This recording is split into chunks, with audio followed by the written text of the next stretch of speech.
Right now, the pepper grinder sitting innocently on your dinner table would have been worth more than 2 days' wages for a skilled London craftsman in the Renaissance. Imagine having to choose: feed your family or sprinkle flavour on your meal. Europe's hunger for this single spice didn't just change menus, it set explorers sailing across oceans, fueled empires, and even sparked myths of dragon-guarded pepper trees. So why was pepper once treated like gold? And how did it go from priceless treasure to everyday seasoning? Picture a narrow wooden chest, its lid heavy with iron clasps. Inside, wrapped carefully in cloth, rests not coins, but a tiny pouch of black pepper. Each bead dark and smooth, each one measured and guarded. Merchants stored it under lock and key as if it were a treasure hoard, because in many ways it was. You might recognize its sharp bite on your meal tonight, but in the 16th century, it was something far rarer. The paradox sits in front of you on every table. What we scatter by the pinch without a thought once carried the weight of gold. Step into a time when stories fed the price as much as scarcity did. To make a spice more valuable, mystery was woven around its origin. Traders whispered of great forests where peppers grew beneath the coils of deadly serpents, daring only the bravest to harvest them. Cinnamon, it was said, came not from bark but from nests built on the cliffs, birds protecting their treasure where human hands could barely reach. These tales gave spice an otherworldly aura, and to the diners who believed them, each peppercorn on the tongue carried not only flavour but legend. Picture a Renaissance banquet, a hall lined with torches, tables groaning not simply under meats and breads, but under dishes kissed with pepper, cloves, and cinnamon. These seasonings did more than perfume the air. They announced the power of their host.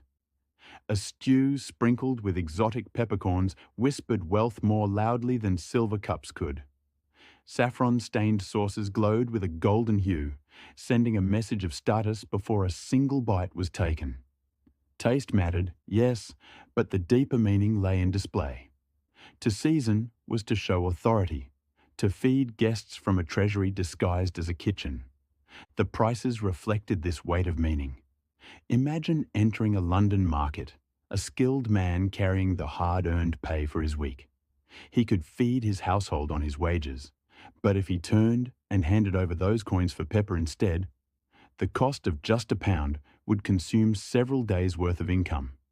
Each spoonful was a decision between comfort and extravagance. To cook with spices was to cook with wages and hours. In this way, a kitchen became as tied to labour as to land or coin. It is easy to forget that what we taste is also a record of distance and danger. For pepper or cinnamon to land on a European table, it had to cross oceans and deserts. Prices swelled as it moved, with tariffs at borders, thieves on roads, storms on seas, and privateers eager to capture a cargo valued more than silver. Ships carrying cloves risked months at sea, their crews facing hunger and disease, all for the promise that each sack would fetch a fortune on arrival. A single lost vessel meant ruin, a captured one meant ransom. Every grain you sprinkled carried the weight of lives risked and nations taxed. Among all these flavours, one shone brighter than the rest: saffron. It came not from bark or berries, but from fragile threads pulled from blossoms by careful hands. Yields were low, labour high.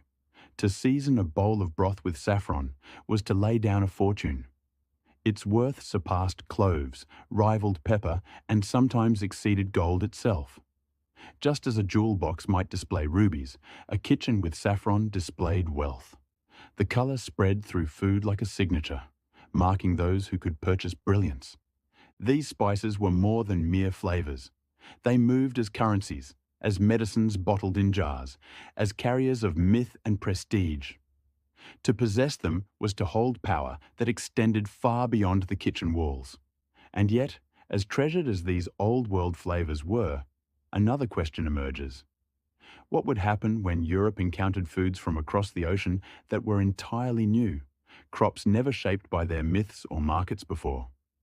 Picture a long dining table in a Renaissance hall, where polished silver catches the glow of firelight. At the center, not a roast or a platter of fruit, but something more curious, a glass vessel, inside of which rests a cluster of bright red tomatoes.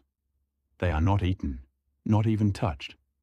They stand as ornaments, admired for their strange form, feared for their unknown power.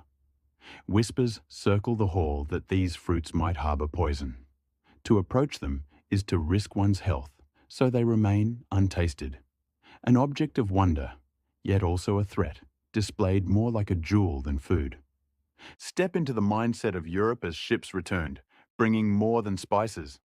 They carried crops that no farmer had planted in these fields before. Potatoes with their earth-stained skins, cocoa beans wrapped in leathery shells, tomatoes shining like jewels, but unnerving to the palate. These new arrivals challenged the familiar order of taste. For centuries, tables had rested on bread, grains, and modest garden fruits. Now, strange plants arrived from across the ocean, without myth to dignify them, without legends of serpents or cliff-dwelling birds. The shock of the new required time, belief, and often suspicion before the first bite was ever taken. Suspicion took hold easily. Tomatoes, with their bright skin, appeared dangerous, a plant rising too boldly from the earth. Stories grew that they poisoned those who dared taste them. Potatoes were dismissed as unfit, too coarse, strange in texture, and too tied to soil rather than seed. Even cacao, which civilizations across the Atlantic had honored in sacred drinks,